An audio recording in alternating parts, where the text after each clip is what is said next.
En quittant Boukhara et avant d'atteindre Nourata, on traverse une région de magnanerie alimentée par les mûriers qui poussent le long des routes ou sont cultivés dans l'intérieur.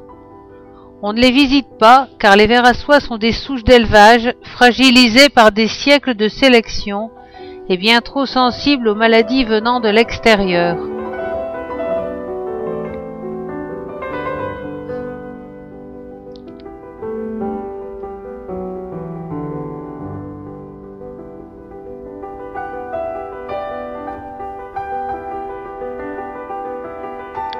Visite du musée de la poterie de Gidjouvan, installé dans la maison du potier Abdullah. Depuis 5 générations, on fabrique et expose ici des modèles traditionnels cuits tête en bas, posés sur des trépieds d'argile qui laissent 3 petites traces dans le fond des récipients.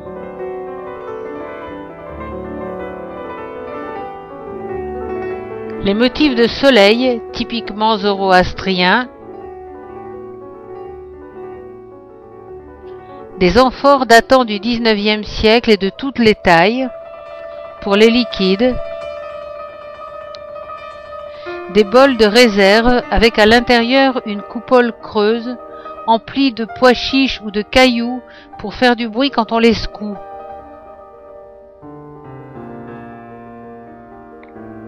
Les trépieds d'argile avec leurs 3 angles pour la cuisson tête en bas.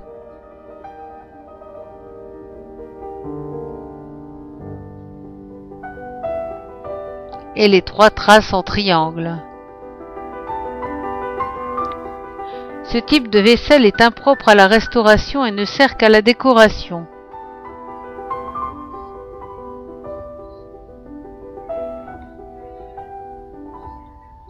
Ces sifflets en forme d'animaux monstrueux sont des totems, sortes de protecteurs des familles, construits dans les époques pré-zoroastriennes.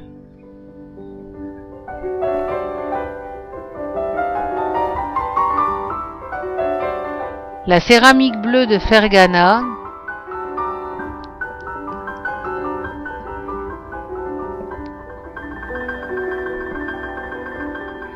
la céramique de Chakrisabz, ville natale de Tamerlan,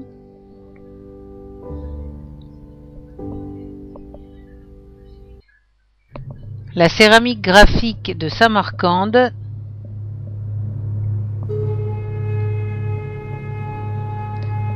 la céramique afghane amenée avec les caravanes,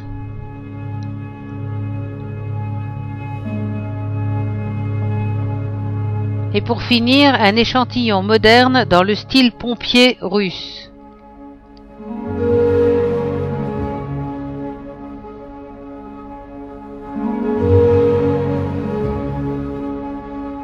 Au dehors, les amphores terminées, ou les fours à pain en train de sécher. Dans l'atelier, la meule où l'on broie la terre à quartz qui sert à faire le vernis. On y ajoute les solvants et la réserve dure 3 mois. C'est un cheval qui actionne le bras.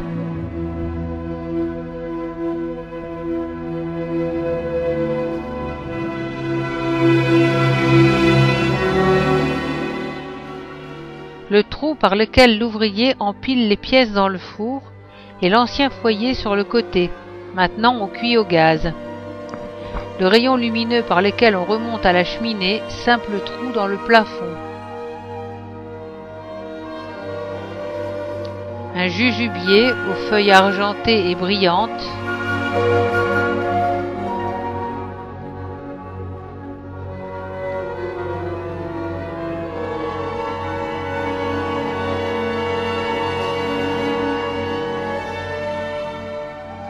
Nous sortons des faubourgs de Boukhara pour entrer dans la steppe.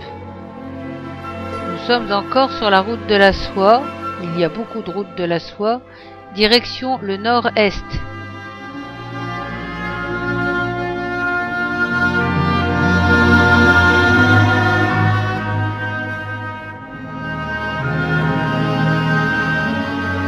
Nous allons faire une halte dans le caravansérail de Rabati Malik, qui date du XIe siècle. au milieu de nulle part, comme il se doit.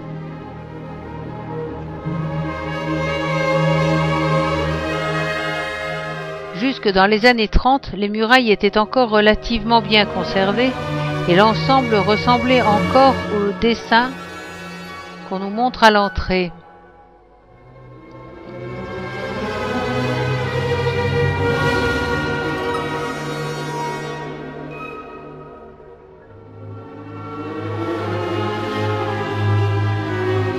L'emplacement de l'ancienne mosquée.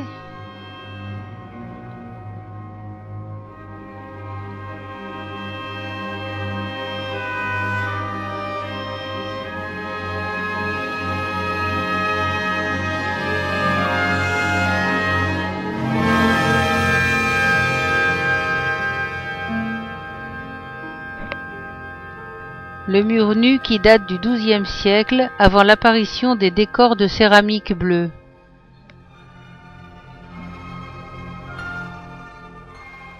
Le grand portique par lequel nous sommes entrés.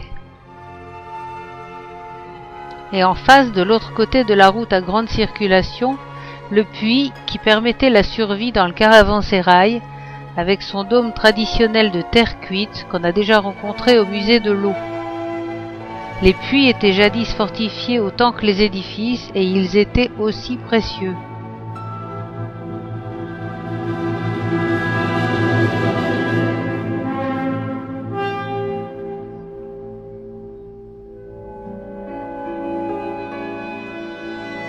À l'intérieur, l'eau est un peu croupie et il y a plein d'insectes, mais la fraîcheur est agréable.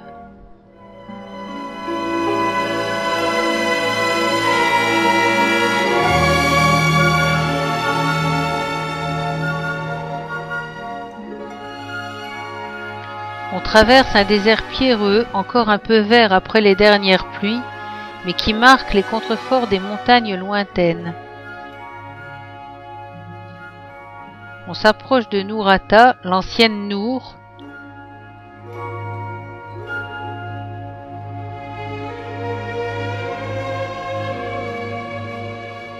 La steppe de nouveau. Et au loin, une yourte isolée.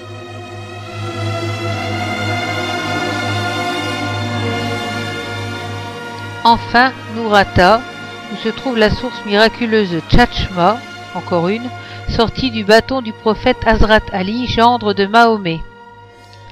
C'est aussi un centre d'extraction du marbre et l'on trouvera ici des constructions dans des matériaux différents des autres villes vues jusqu'ici. Notre traversée de la petite ville ne passe pas inaperçue.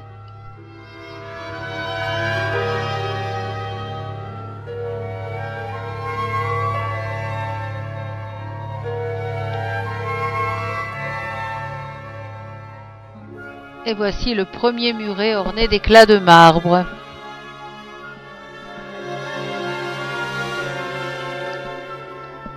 Lorsqu'on descend vers la source, on aperçoit les contreforts où se trouve une forteresse antérieure à l'arrivée d'Alexandre le Grand et qui domine la steppe. On traverse des jardins fleuris pour parvenir à la mosquée aux 25 coupoles qui date du Xe siècle.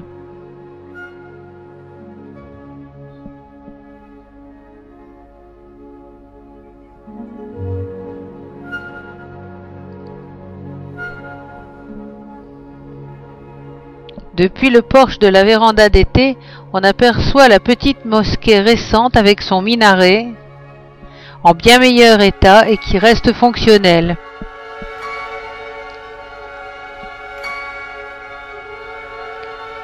Ici, le mur qui protège la source.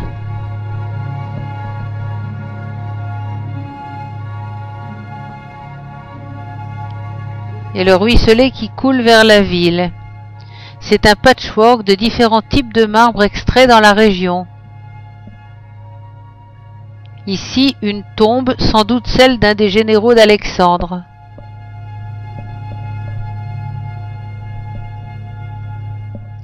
La source d'eau très minéralisée et très froide abrite de nombreux poissons interdits de pêche, mais plutôt affamés vu la pauvreté des lieux et comme le montre le sort réservé à un bouquet d'herbes fraîches jetées exprès.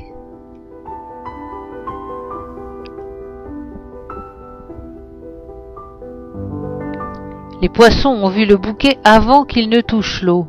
J'espère que personne n'est jamais tombé là.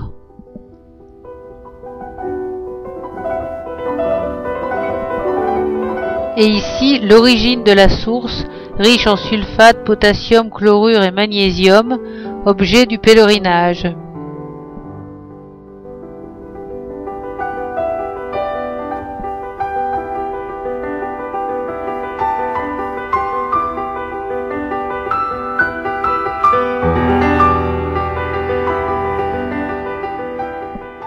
Depuis la butte qui surplombe le site, on aperçoit le minaret de la mosquée aux 40 colonnes.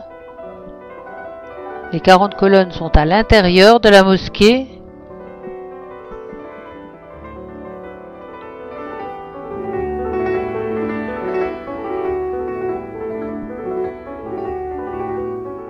Quelques maisons. Et la grande coupole d'un diamètre de 15 mètres de la mosquée des 5 prières. Le bassin de la source et la double enceinte de marbre.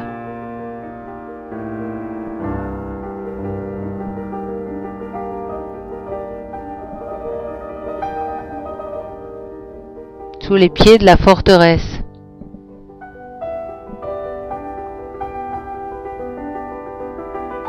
Et voici le grand escalier de marbre par lequel on monte jusqu'au musée. Vue plongeante sur le bassin aux piranhas. Ici, le sol sablonneux est très meuble et il faut étayer sans arrêt les murs de la mosquée. Le musée tout en haut.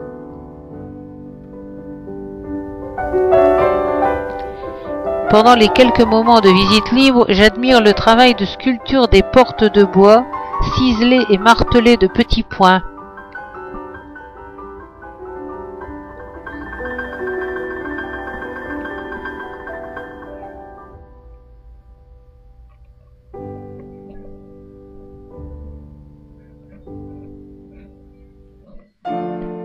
Même les carrelages du sol sont gravés de motifs floraux délicats dans tout le jardin.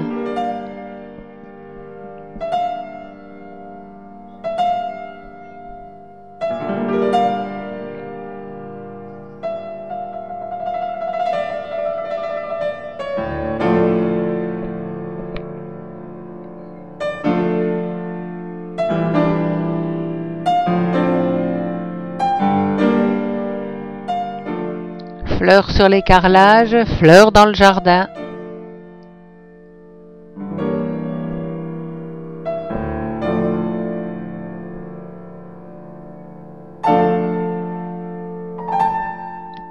Le long du ruisselet, les pèlerins font leurs ablutions et essaient d'attraper les poissons à la main.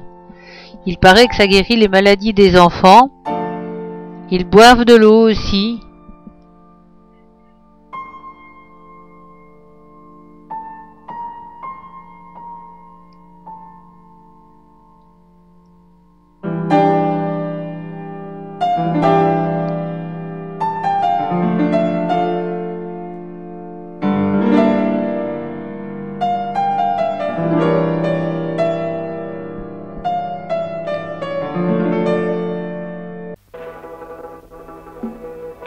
Et nous voilà de nouveau dans le désert où nous attend une surprise. De l'eau, des étangs bleus d'eau presque douce, à peine saumâtre.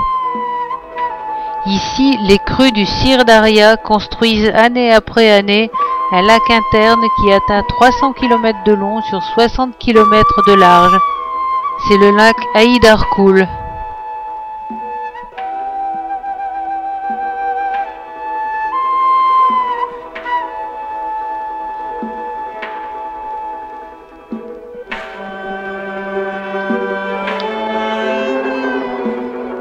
Des chameaux nous annoncent la proximité du camp de Yourt où nous allons passer la nuit. Elles sont là, dans le vent et la poussière.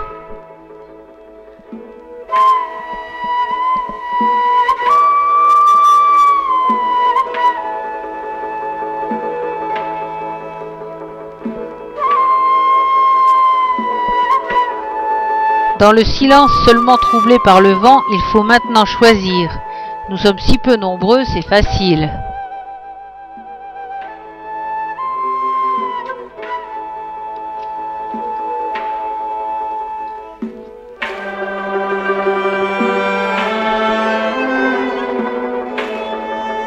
L'intérieur de la yourte au confort spartiate, avec sa porte rouge, sa décoration centrale,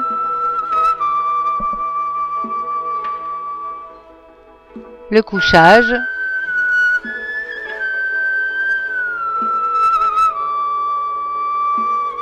et là où je me suis déjà installée,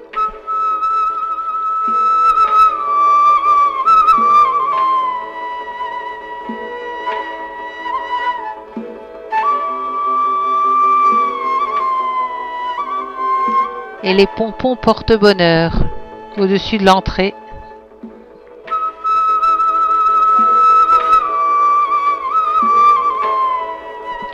Dehors, quelqu'un a demandé à Olga « Qu'est-ce qu'on fait maintenant ?» Et Olga a eu cette réponse magnifique « Rien, je n'ai pas de programme, vous êtes libre. » Je crois que pour certains, cette liberté a été pesante.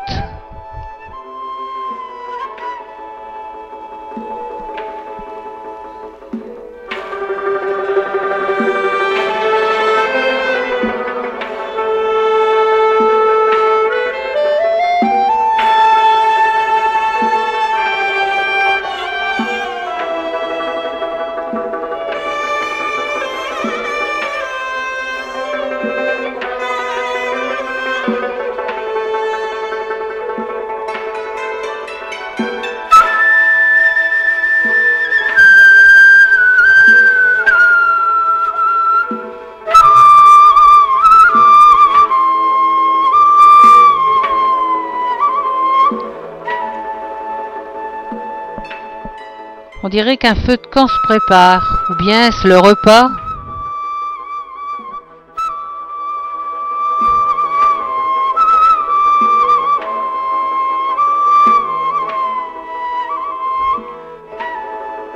Et pendant que la séance bistrot se poursuit à l'ombre, je pars à la chasse aux fauves.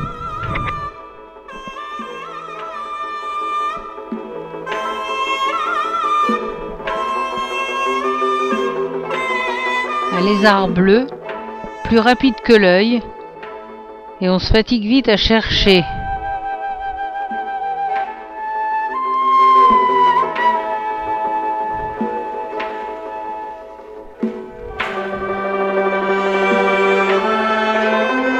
Il n'a pas l'air très inquiet, il doit être habitué aux touristes.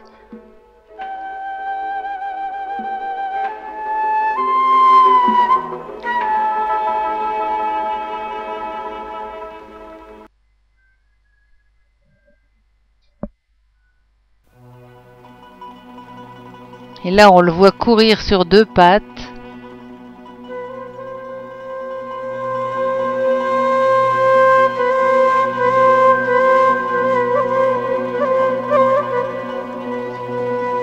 Et faire des pompes.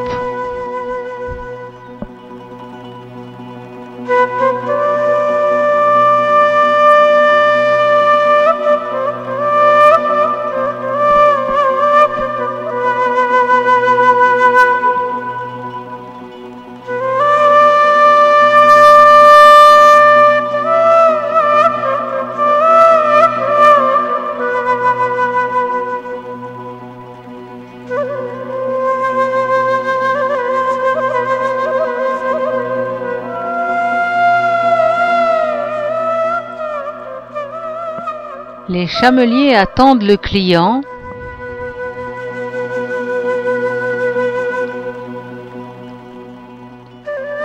Là-bas, on resserre la selle.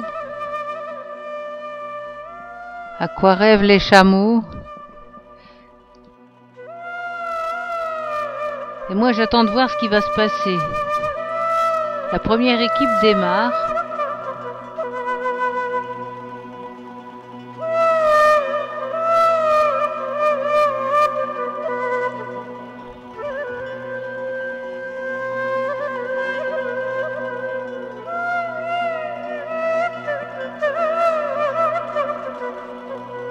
apparemment le barracage secoue. Il va falloir apprendre la technique. Le camp se trouve au centre d'un cercle de dunes.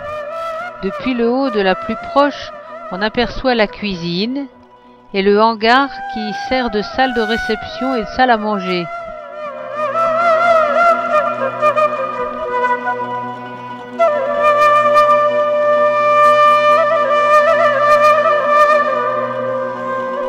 Quelque chose s'est préparé pendant l'escalade.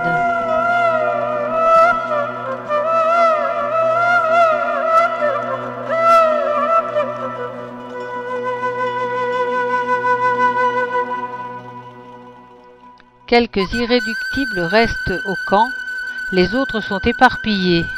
Ce n'est pas l'espace qui manque.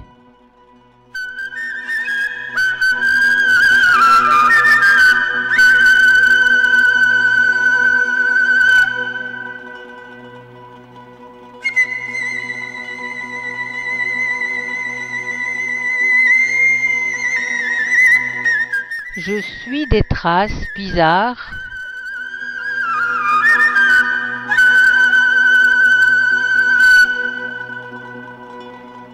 J'ai cru voir bouger quelque chose.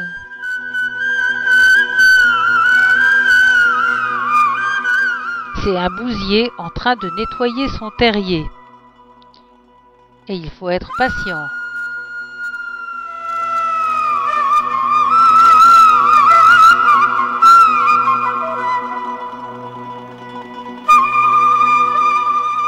En haut de la crête, la lumière à contre-jour annonce le coucher du soleil.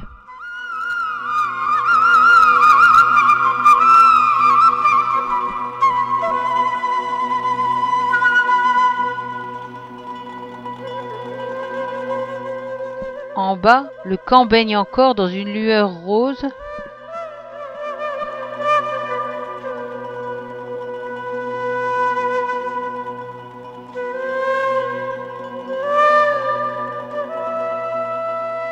Un bousier qui a fait une heureuse rencontre s'exprime à amener son trésor à l'abri. Il fait des efforts terribles et va bien gagner le droit à la sécurité après ça.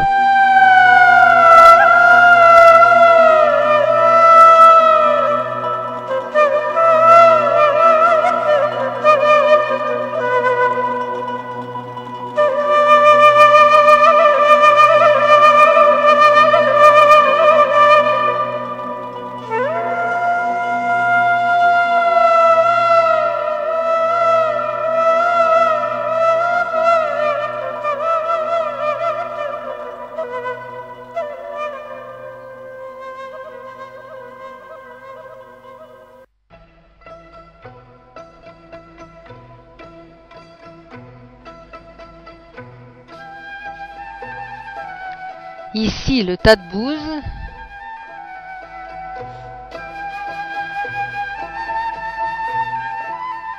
Et là, le bousier, il a déjà déplacé son fardeau de plus d'1 mètre. Et rien ne l'arrête.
Là, c'est carrément fabuleux.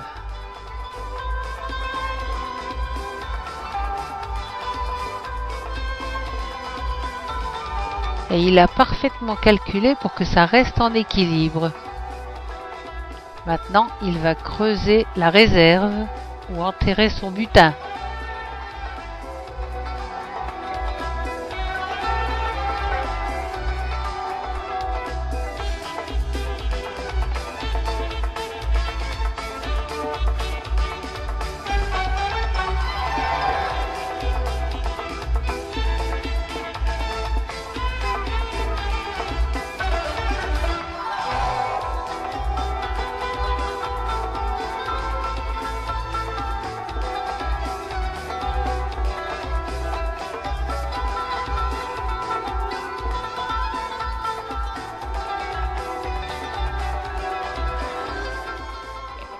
En haut, le ciel continue à flamboyer et le vent a agité les branches noires.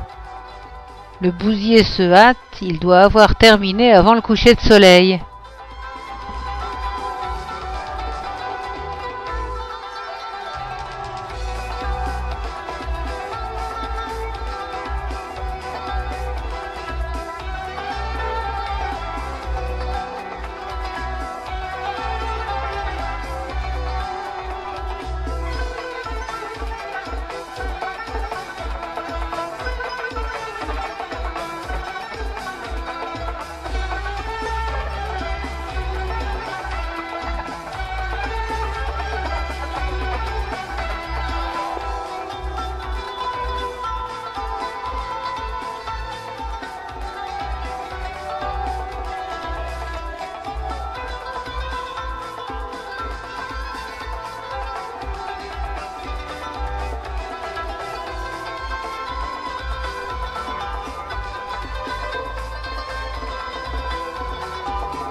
Ça y est, il est à l'abri.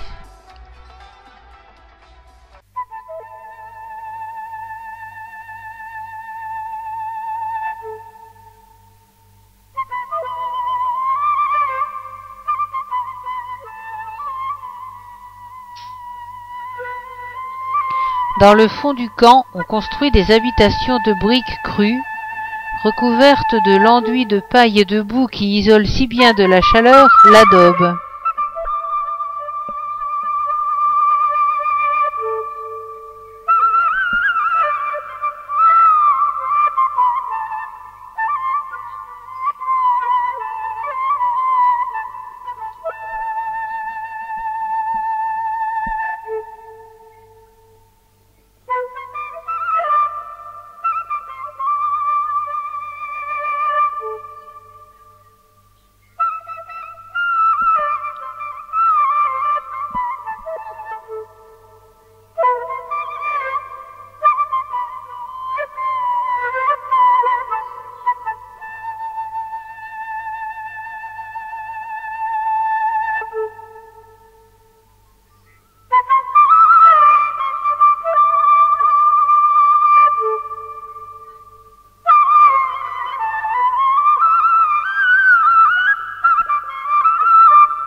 Et voilà les sacs de paille.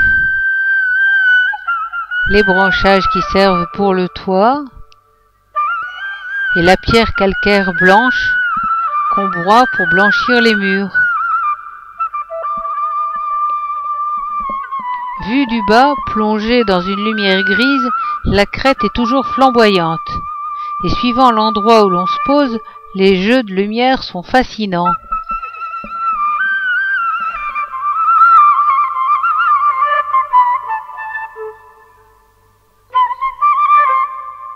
Enfin, le soleil amorce sa descente et plonge lentement derrière la crête.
Le soleil s'est couché, voici le rayon vert.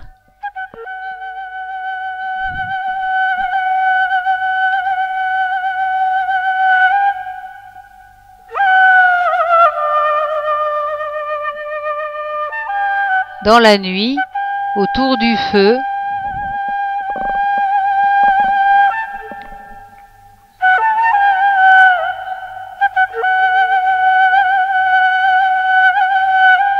avec la lune comme unique projecteur, un chanteur tadjik et son doumbra.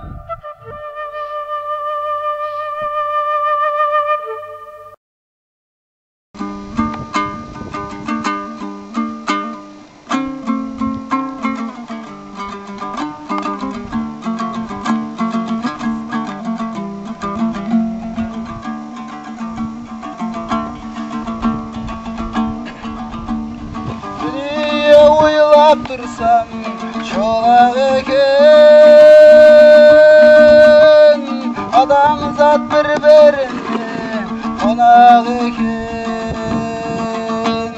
Barında oralının oynada kül, dünyeden artılğanı solak eken. Barında oralının oynada kül, dünyeden artılğanı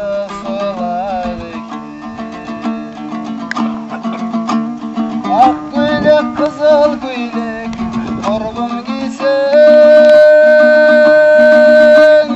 çevirmeye ketik ay yerge tiysen. Esmesin tüskende bevharağım, körgende düşmanlardan yaşagisin.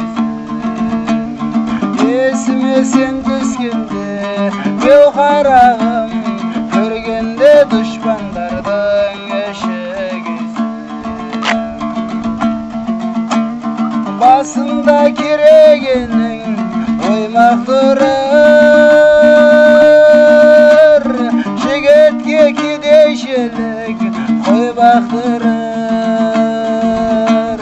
Alğanı yer şigetin жақсы болсай, қасында атын байлап ойнап тұрар. Алғаны ер жегет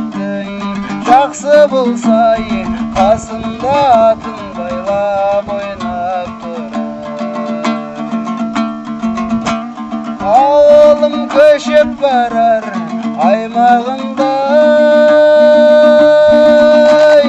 көрінер түйе сұлу қайлағындай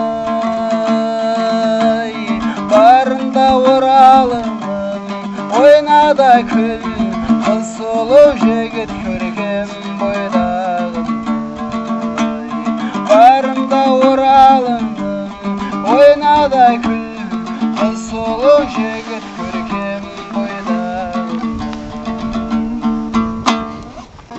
Нүкіс қаласында бір қыз тұрады, ол қыз үшін жүрегім жанып барады.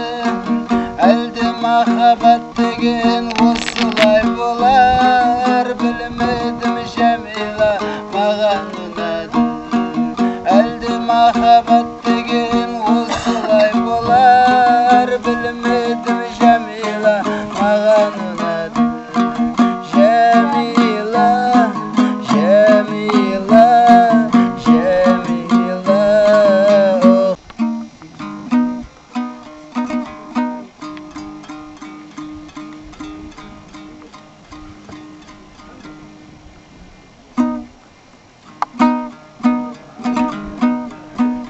Кездескенде жан өркен назданасың, жасыра алмай сырыңды көз қарасың. Жаңай, аппақ гүлім ай, ардақ сыйым ай, қызыл гүлім ай, қызықтырдың ай, аппақ гүлім ай, ардақ сыйым ай.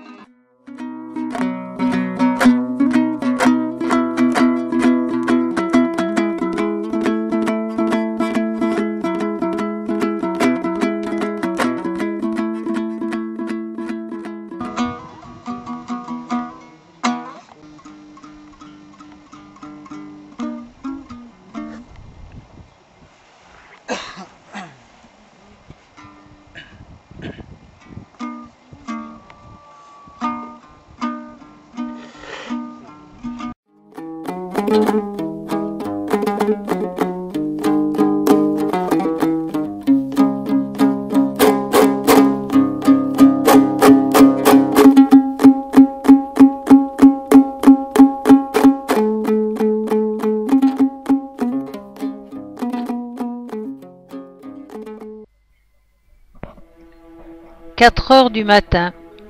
Les chameaux dorment ou rêvassent devant le camp silencieux.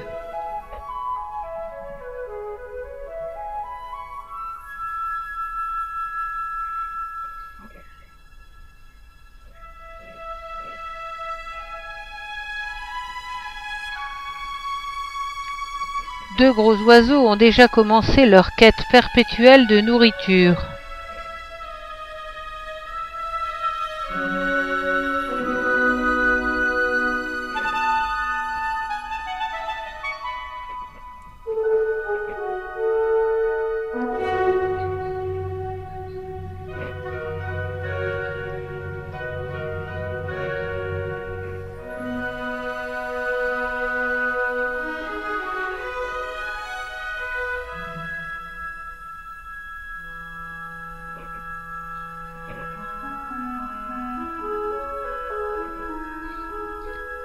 En bas, la lumière est grise. Et moi, face à l'est, le plus haut possible, je guette le soleil levant. Sur la crête, l'horizon est rouge, déjà saturé de lumière.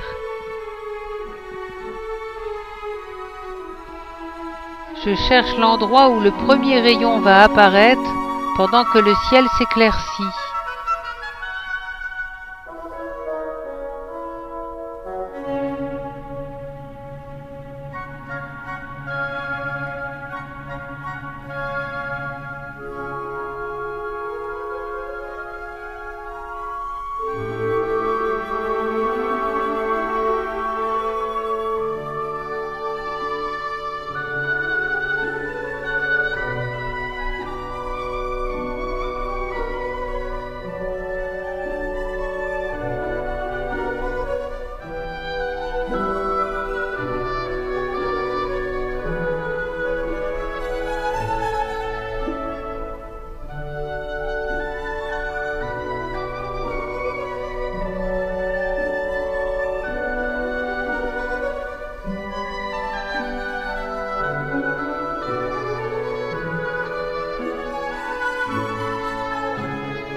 promenade avec les chameaux. Joseph a choisi un jeune animal nerveux et mal dressé qui ne demande qu'à le vider. Ça ne va pas être agréable.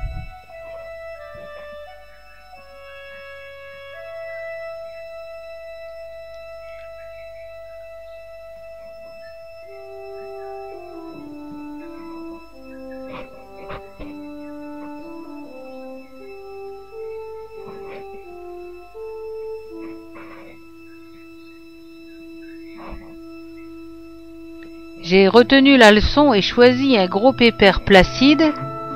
Le démarrage est houleux, mais ensuite j'ai adoré cette marche lente et ondulante dans le silence qui restera sans témoin. J'avais besoin de mes deux mains pour m'accrocher.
Encore la rencontre d'un animal peu farouche.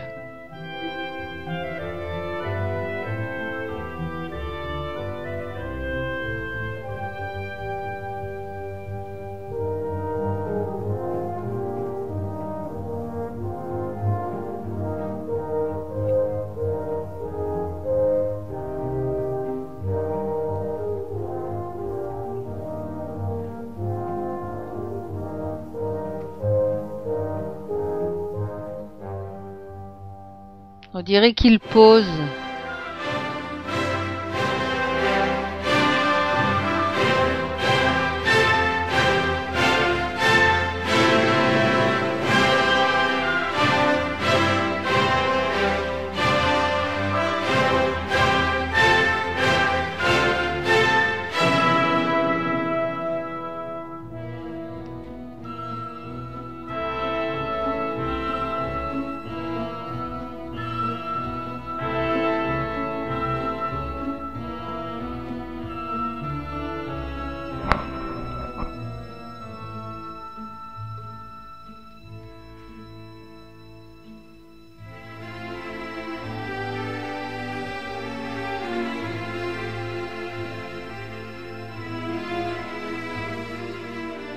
Autre rencontre avec les tortues de terre.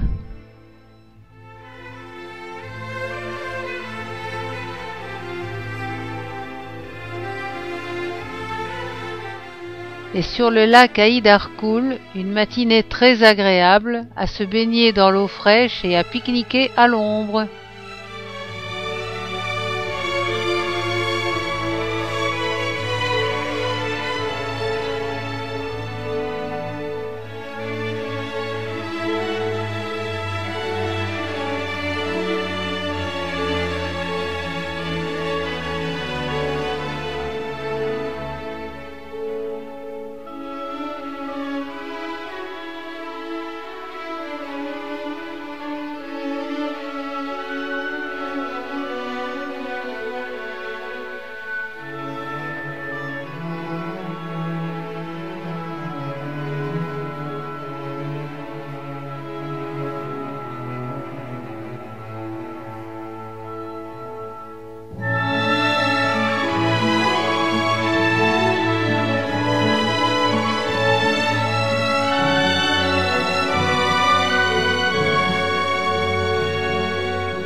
Et une grosse libellule s'est invitée sur mon sac de voyage.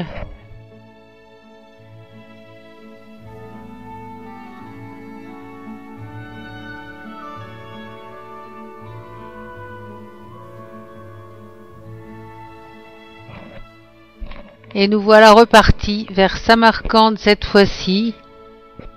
De nouveau le poste de contrôle.